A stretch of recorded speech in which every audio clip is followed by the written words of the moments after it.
present as if there was an audience.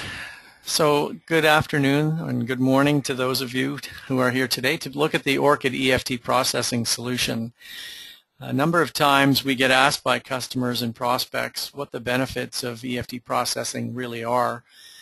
And it's a generic type solution for any customer who wants to streamline the payment and collection process within their business, and also to tighten control over bank transfers by sending electronic files to their bank instead of mailing and receiving paper-based checks or receipts.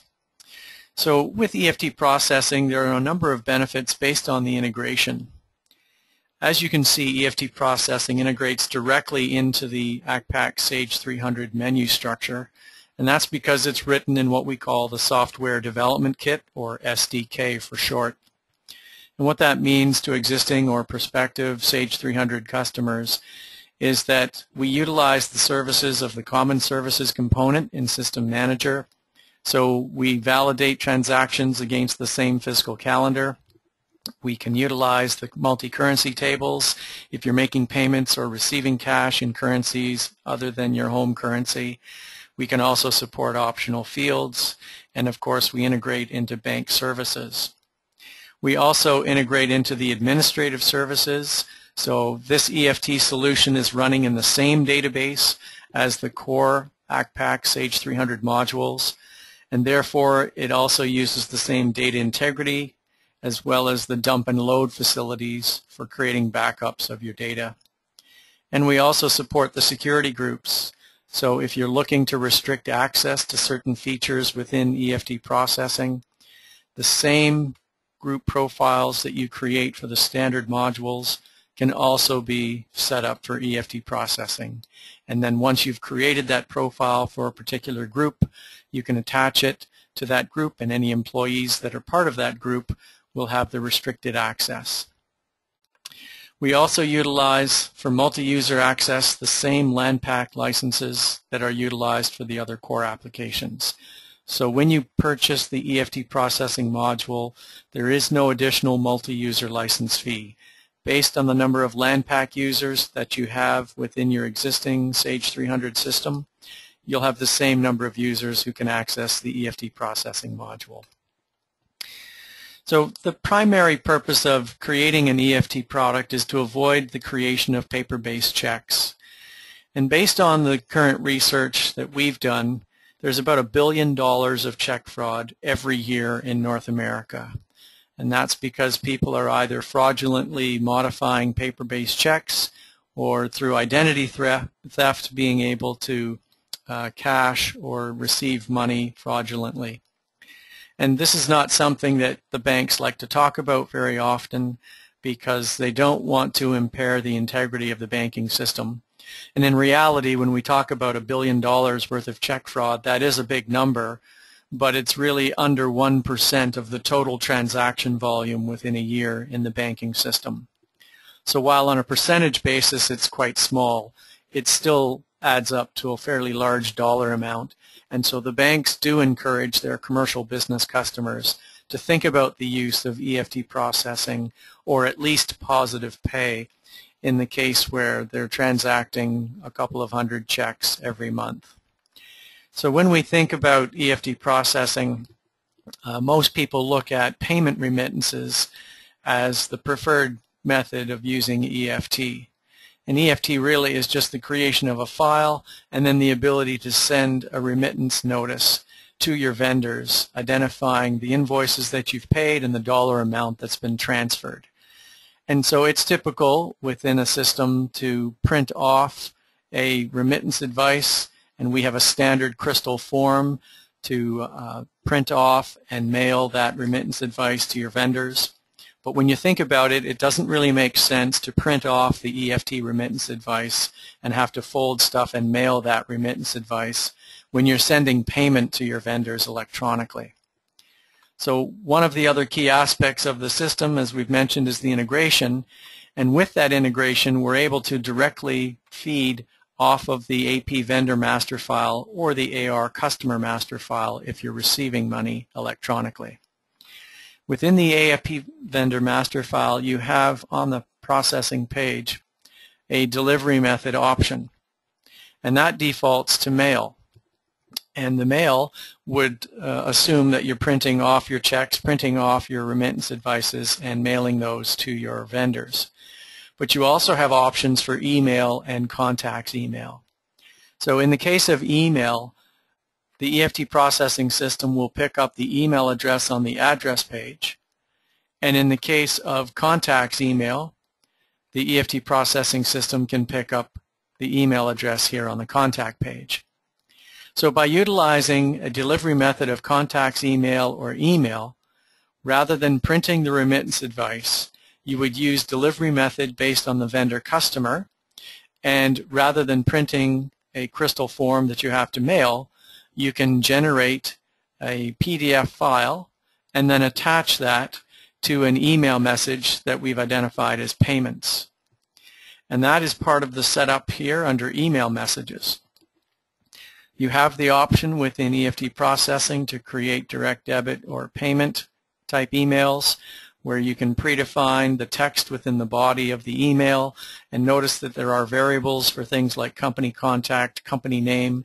There's also variables for invoice number, date, and amount.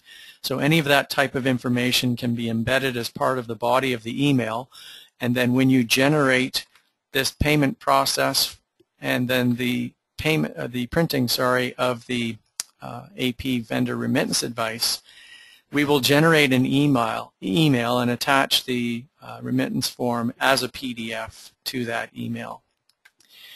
And this is also set up as part of the options under email. And what we're doing here is we're sending directly to the server rather than through the Outlook client, because when you use the Outlook client, you're forced to verify each of the individual recipients on the email, whereas we use a standard mail transfer protocol, or what's known as SMTP, and go directly to the server so that we have the ability to send out these remittance advices electronically without any manual intervention. And then you can define a default advice for remittances as well as your direct debits for clients that you're taking cash receipt information, or even AR refunds. So those are the three types of transactions that we support within EFT processing. So it's important to note that we do both AP payments as well as AR receipts and refunds in the same product, as opposed to charging for additional products.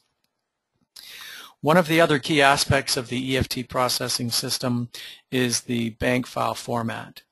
There are a number of different bank file formats that we have for banks in North America, Canada, and the US, but this product is sold worldwide, and so we have bank formats for countries all around the world supporting different currencies as well as different payment option types.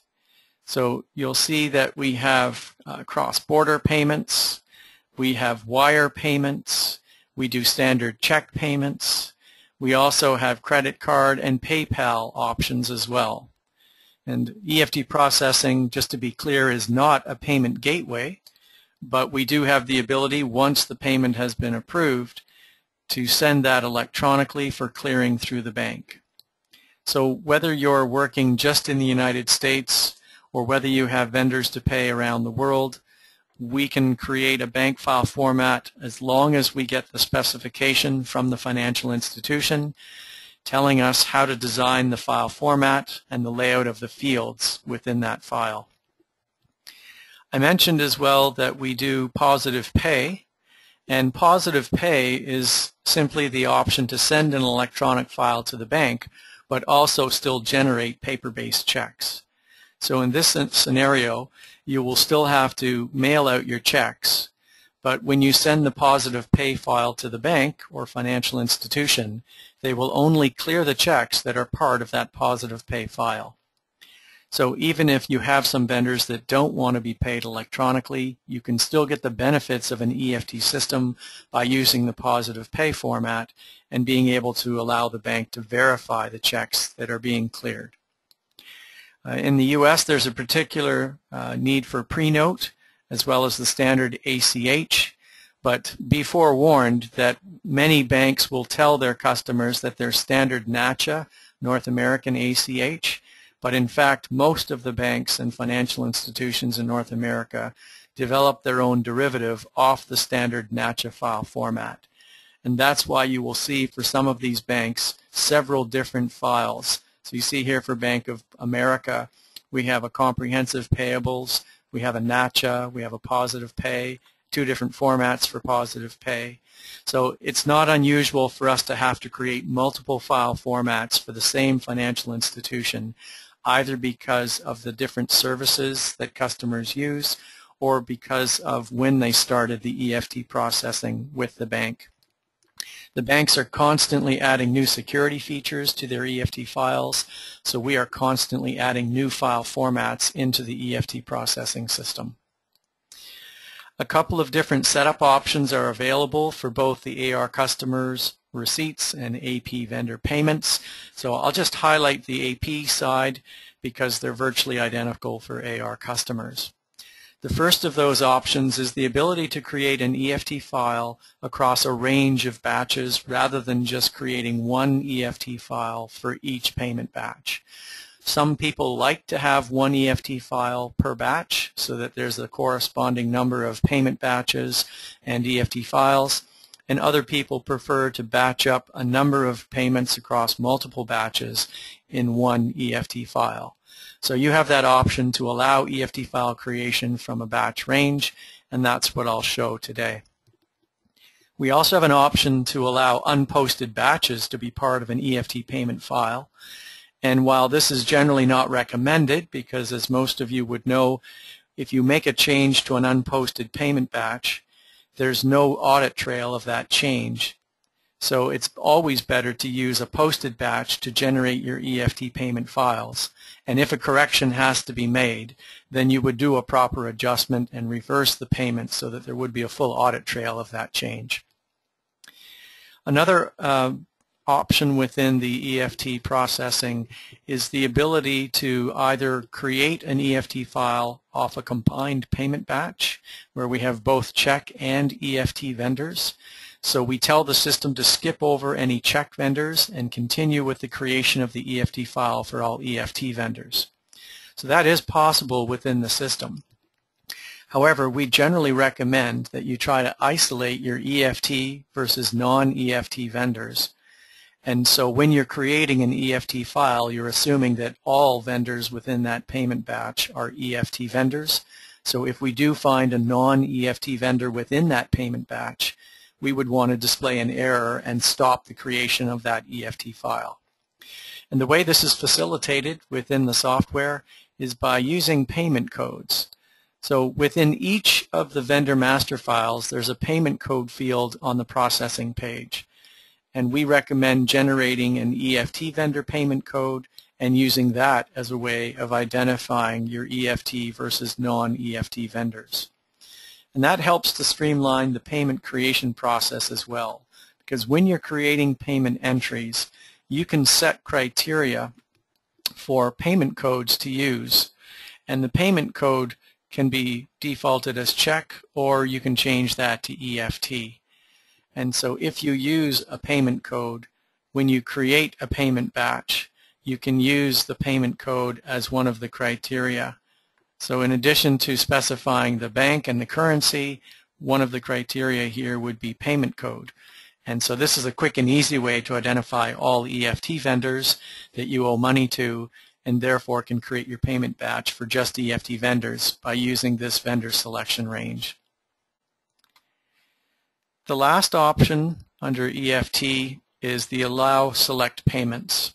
So if we're going to allow the creation of EFT files across a range of batches, then it makes sense to also allow selective payments from within a batch. So you're not forced to make a payment for every transaction within a batch or all of the batches that are selected. You can go in and select individual payments from within a batch across multiple batches. And so therefore, you're not also forced to make payments via EFT in some consecutive order. We can choose checks that were created last week and the end of this week and skip checks in between if we want to. And we also have this allow multiple banks for vendors.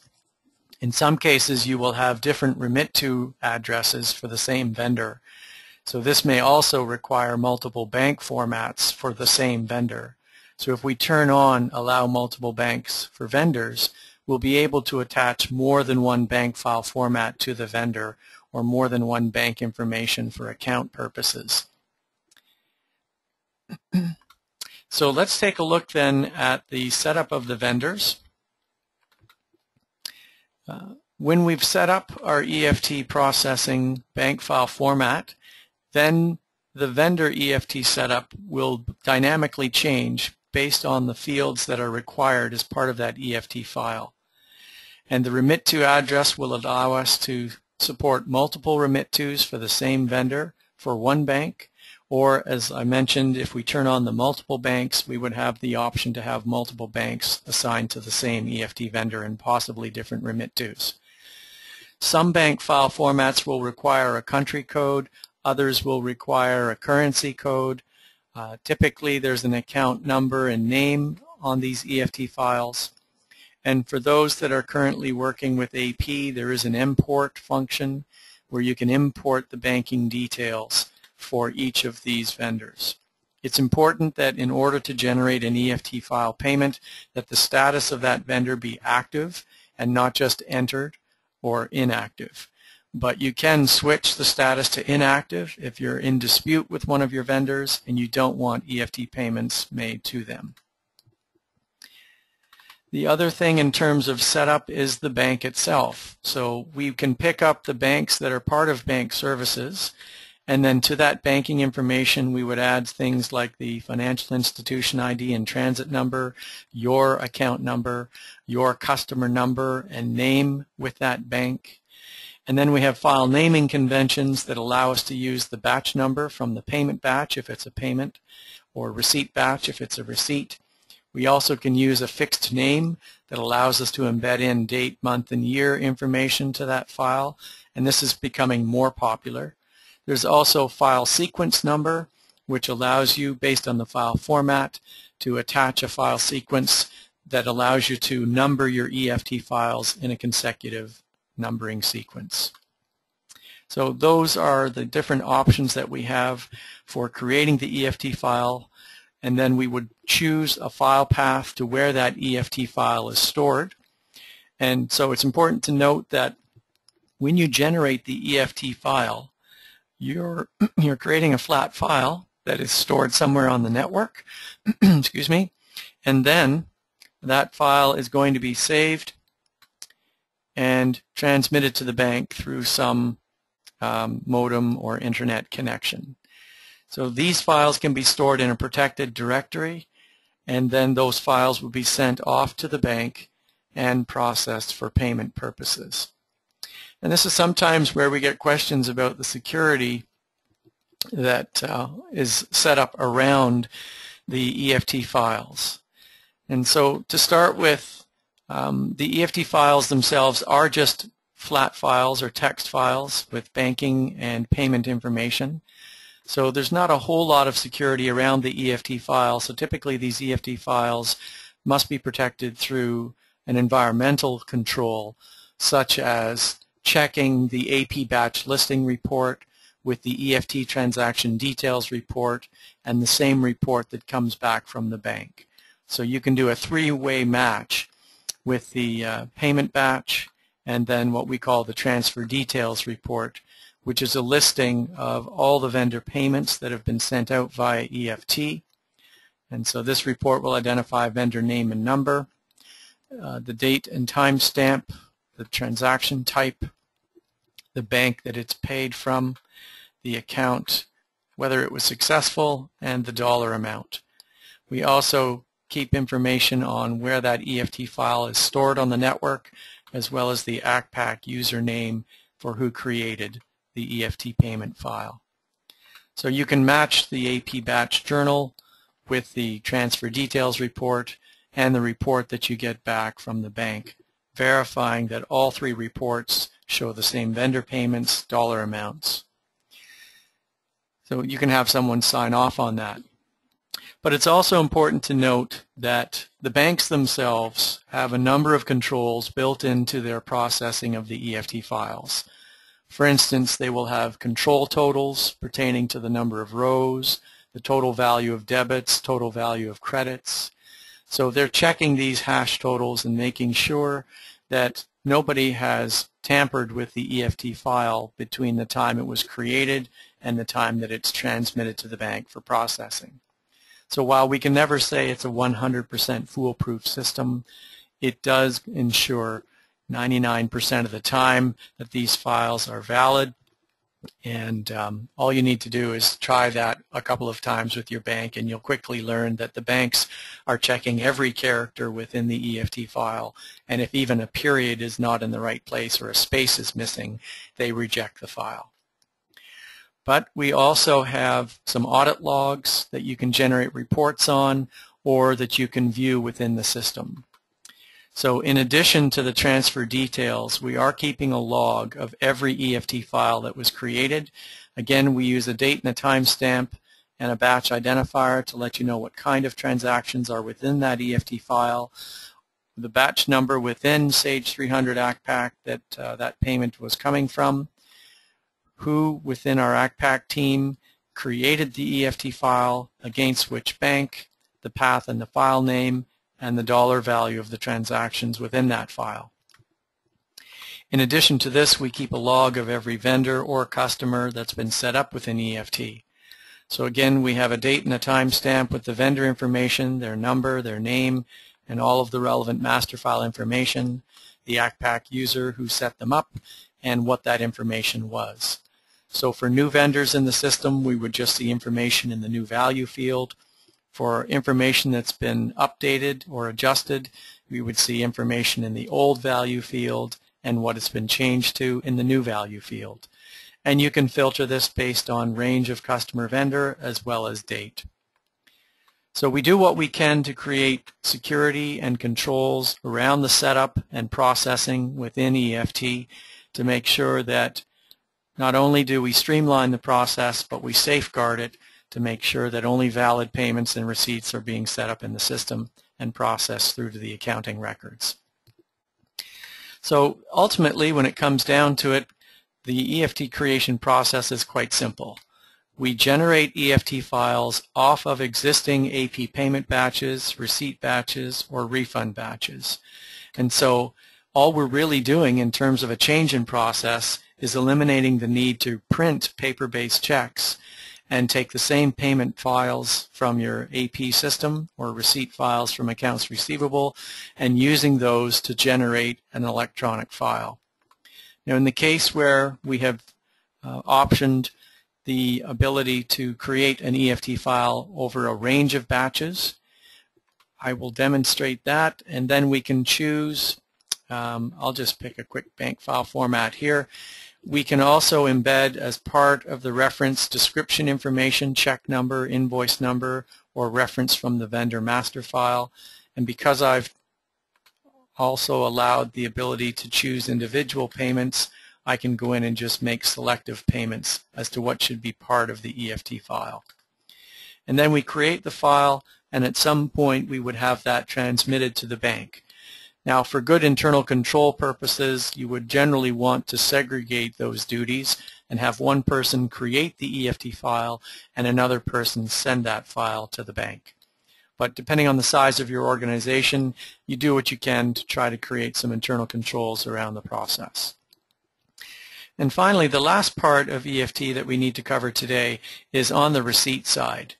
The EFT payment is very similar to the EFT receipt, and for those organizations that might have memberships or subscriptions that they deal with, they might have a number of invoices that they want to collect from, and rather than having to go in and manually create receipt entries within the AR module, you can come into EFT and create a receipt batch based on predefined criteria that you specify, and also the types of documents that you want to include or exclude as part of the creation of that AR receipt batch.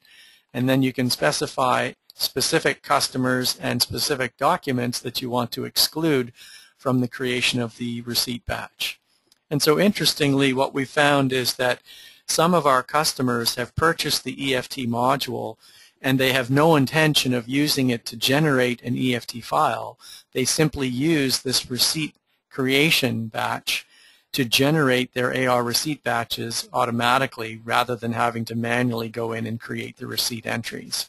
So even without the EFT electronic direct debit or payment on the AP side, some of our customers are utilizing the software to create their AR receipt batches without having to manually enter those. And of course, you can go in and choose the bank and a payment code. So again, the use of payment codes is a vital way to streamline and segregate different types of transactions that you want to create within the system. Okay, so at this point in time, we can take some questions about EFT processing as we've reviewed the integration to the AP and AR master files for emailing purposes. We've looked at periodic processing for control and integrity of the information in the system, the ability to transmit your remittance advices or direct debits through a print advice that's creating an EFT email with a PDF attachment so that you don't have to print stuff and fold that information, and then the options on setup to create the banking information and vendor or customer information for EFT payments and receipts, and the option for email transmissions. So are there any questions about EFT processing?